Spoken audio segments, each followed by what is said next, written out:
There are only hours left before the House of the Dragon Season 3 finale. And after everything that has happened this season, the biggest mistake you can make is watching Episode 8 without remembering what the show has been quietly setting up. Because the finale isn't starting from zero, it's starting with a kingdom already fractured, dragons on both sides, alliances collapsing, and several characters standing on the edge of decisions they may never be able to take back. So before you watch the Season 3 finale, here are 7 things you absolutely need to remember. Number 1. Rhaenyra has lost more than just a war. Rhaenyra entered this season believing that taking the Iron Throne was the beginning of her victory. Instead, it has become a test of whether she can actually hold power. The death of Jace changed everything. And what makes that loss especially important is that Rhaenyra's relationship with power has changed along with her grief. She's becoming more suspicious, more desperate, and increasingly willing to make decisions that the earlier version of Rhaenyra might have rejected. By Episode 7, she is no longer simply waiting for events to happen.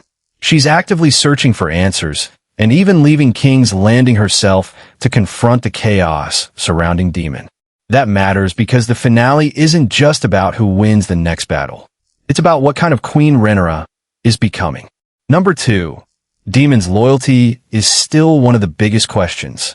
Daemon has spent much of the season away from Rhaenyra, surrounded by visions, armies, and his own complicated ambitions. And now the distance between them has become more than physical.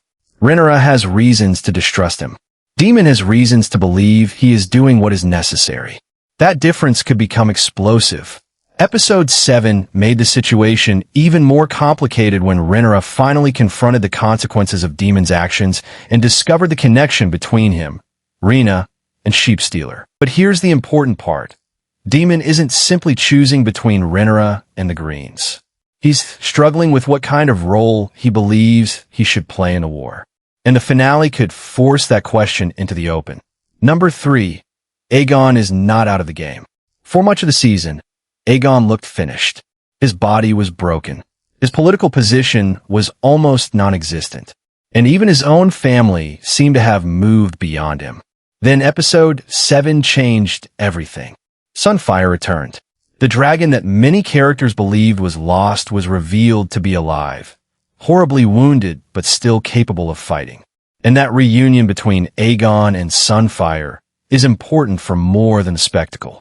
Aegon now has something he desperately needed, a weapon. More importantly, he is proof that he was right about Sunfire surviving. So when the finale begins, don't assume Aegon is simply a defeated king waiting for his story to end. He may still have one more move. Number 4. The 2 Dragonseeds could change everything. Remember Ulf and Hugh, because their story may be one of the biggest bombs waiting to explode. Rhaenyra turned ordinary people with Targaryen blood into dragon riders. It seemed like a brilliant solution. But there's a problem with giving enormous power to people who have never had it before. You can't always control what they do with it. By Episode 7, Ormond Hightower is actively trying to win Ulf over, offering him status and power.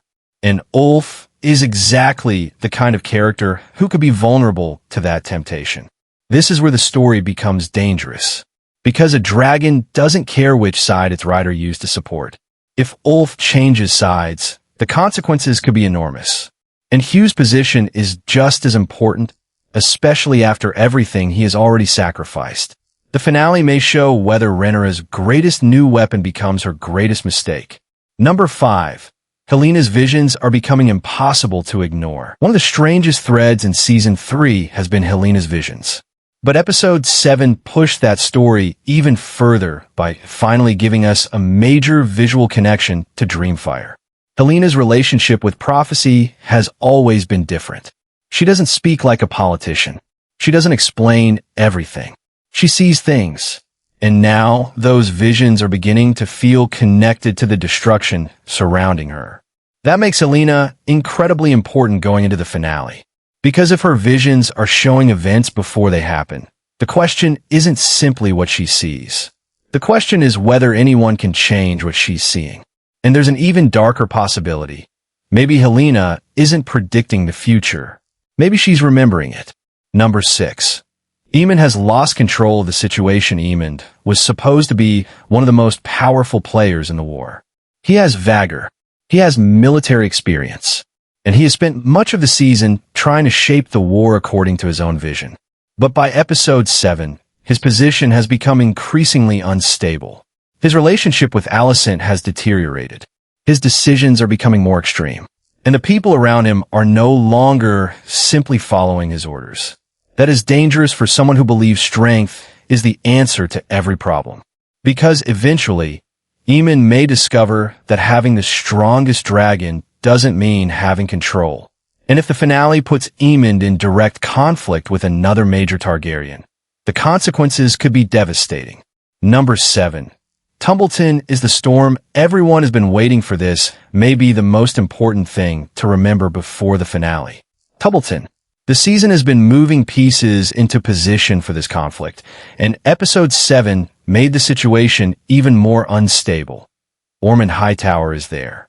Ulf is there. Hugh is there. And the loyalty of the Dragon Riders is becoming increasingly uncertain. That's why the finale could be less about one simple battle and more about a chain reaction. One betrayal could create another. One dragon could change an entire battlefield. And one decision could permanently alter the balance of the dance. But there's something else you should remember. The show has already demonstrated this season that it isn't afraid to rearrange or reinterpret material from Fire and Blood. So even if you know the book, don't assume you know exactly what HBO is going to do next. That's the real danger of this finale. The broad history may be familiar. The path to get there isn't. And that leaves us with the biggest question of all.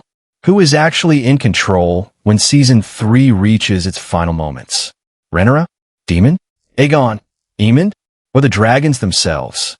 Because after everything we've seen, the Dance of the Dragons is no longer simply a war between two factions. It's becoming a war inside House Targaryen itself. And that's what makes the Season 3 finale so unpredictable. The throne may be the prize. But the real story is watching how much these characters are willing to sacrifice to claim it.